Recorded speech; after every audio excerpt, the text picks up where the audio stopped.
Hello दोस्तों, स्वागत है आपका अनमोल मोटिवेशन चैनल पर। दोस्तों, वीडियो अच्छा लगे तो चैनल को लाइक, शेयर और सब्सक्राइब कर कमेंट में जय श्री कृष्ण जरूर लिखें। दोस्तों, भगवत गीता एक ऐसा ग्रंथ है जिसमें मनुष्य के संपूर्ण परेशानियों का हल हमें भगवत गीता में मिलता है। जिस प्रकार अर्जुन को भगवान कृष्ण ने दुविधा से बाहर निकाला, ठीक उसी प्रकार आप भी निकल सके, हम उम्मीद करते हैं। इसलिए वीडियो को अंत तक जरूर सुनें। जब अर्जुन भगवान कृष्ण से कहते हैं, हे मधुसूदन, अब मुझे यह समझाओ कि मनुष्य अपने पुण्य को किन किन जन्मों में और कहां भोगता है। अर्जुन, पुण्यवान मनुष्य अपने पुण्य के कारण किन्नर, गंधर्व, देवताओं के रूप में जन्म लेकर स्वर्गलोक में रहता है, जब तक उसके पुण्य समाप्त नहीं हो जाते।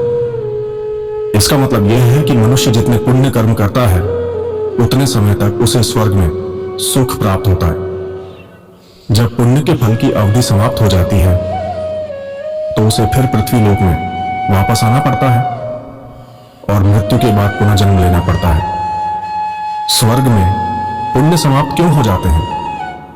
जब मनुष्य देव रूप में जन्म लेकर अच्छे कर्म करता है, तो क्या उसे इन कर्मों का पुण्य नहीं मिलता? नहीं अर्जुन, स्वर्ग और अन्य देव रूप केवल भोग की अवस्थाएं हैं। वहां प्राणी केवल अपने पिछले अच्छे बुरे कर्मों का फल भोगता है, मगर वहां किए गए कर्मों का कोई पुण्य या पाप नहीं मिलता। पुण्य और पाप का लेखा केवल मनुष्य के रूप में होता है, क्योंकि मनुष्य ही विवेकशील है और अच्छे बुरे कर्मों की पहचान करता है। यह अंतर इसलिए है क्योंकि बाकी सभी प्राणी केवल अपनी प्रकृति के अनुसार कार्य करते हैं।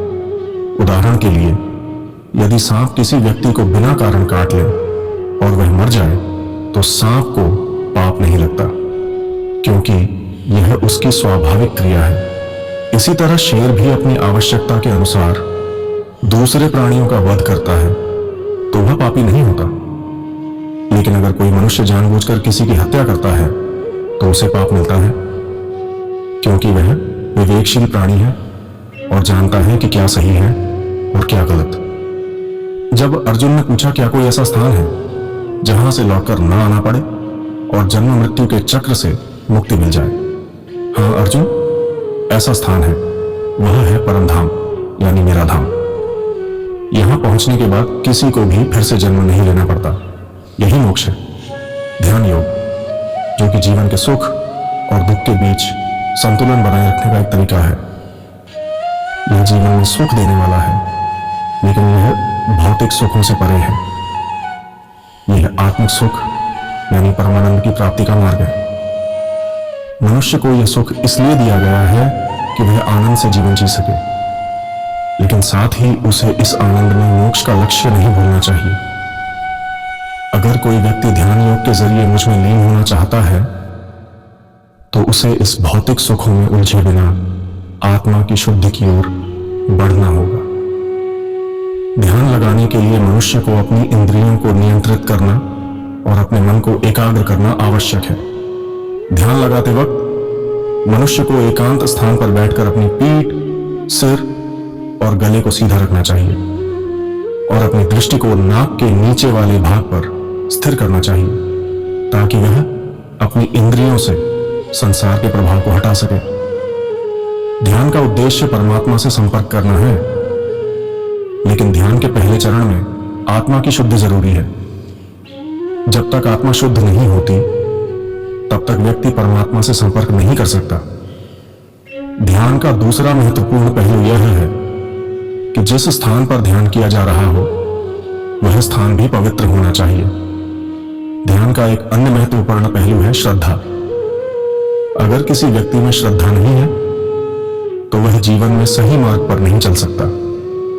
श्रद्धा से ही विश्वास और आस्था उत्पन्न होती है, जो आत्मज्ञान की ओर मार्ग प्रशस्त करता है। बिना श्रद्धा के भक्ति संभव नहीं होती। एक भक्त अपनी श्रद्धा से ही भगवान के रूप को पहचान सकता है, चाहे वह साकार रूप में हो या निराकार रूप में। श्रद्धा ही वह शक्ति है जो मनुष्य को परमात्मा से जोड़ती है। अर्जुन, जीवन में श्रद्धा का अत्यधिक महत्व है। क्योंकि यह व्यक्ति को सही मार्ग पर चलने के लिए प्रेरित करती है। जो व्यक्ति बिना श्रद्धा के जीवन जीता है वह न तो इस लोक में सुख पा सकता है और न ही परलोक में शांति। श्रद्धा के साथ व्यक्ति अपने जीवन में निष्ठा, प्रेम और शांति प्राप्त कर सकता है। इस श्रद्धा के माध्यम से ही वह भगवान के वास्तविक स्वरूप को समझ सकता है और भक्ति की सही दिशा में अग्रसर हो सकता है। अर्जुन, अब तुम पूछ रहे हो कि जब तुम इस युद्ध में अपने सगे संबंधियों से लड़ने जा रहे हो तो तुमसे यह कैसे संभव होगा? तुम चिंतित हो कि तुम्हारी अपनी भावनाएं तुम्हारे धर्म और कर्तव्य के रास्ते में आ रही हैं। लेकिन ध्यान रखो, यदि तुम इस युद्ध में कर्तव्य और धर्म का पालन नहीं करते तो न केवल तुम्हारी कीर्ति नष्ट होगी बल्कि तुम्हें पाप भी लगेगा। युद्ध में तुम्हारी विजय या मृत्यु दोनों ही तुम्हारे कर्तव्य को निभाने का परिणाम होगा। तुम जो करते हो वह तुम्हारे कर्मों के परिणाम स्वरूप होगा। इसलिए तुम अपनी भावनाओं से बाहर निकलकर अपने कर्तव्य पर ध्यान केंद्रित करो। मुझे समझाओ, इस समय मेरी बुद्धि में बड़ा भ्रम है। मैं नहीं समझ पा रहा हूं कि धर्म क्या है और अधर्म क्या है। मैं यह नहीं समझ पा रहा हूं कि किसे मारना सही है और किसे नहीं। इस स्थिति में मुझे मार्गदर्शन चाहिए। केशव, तुम्हारी बातों से मेरी आंखें खुल रही हैं। तुम मुझे यह समझा रहे हो कि यह संसार केवल शरीर से संबंधित नहीं है। शरीर और आत्मा दो अलग अलग बातें हैं। शरीर नाशवान है लेकिन आत्मा अजर अमर है। जब कोई प्राणी मरता है तो उसका शरीर नष्ट हो जाता है लेकिन उसकी आत्मा अविनाशी रहती है। आत्मा कभी जन्म नहीं लेती और न कभी मरती है।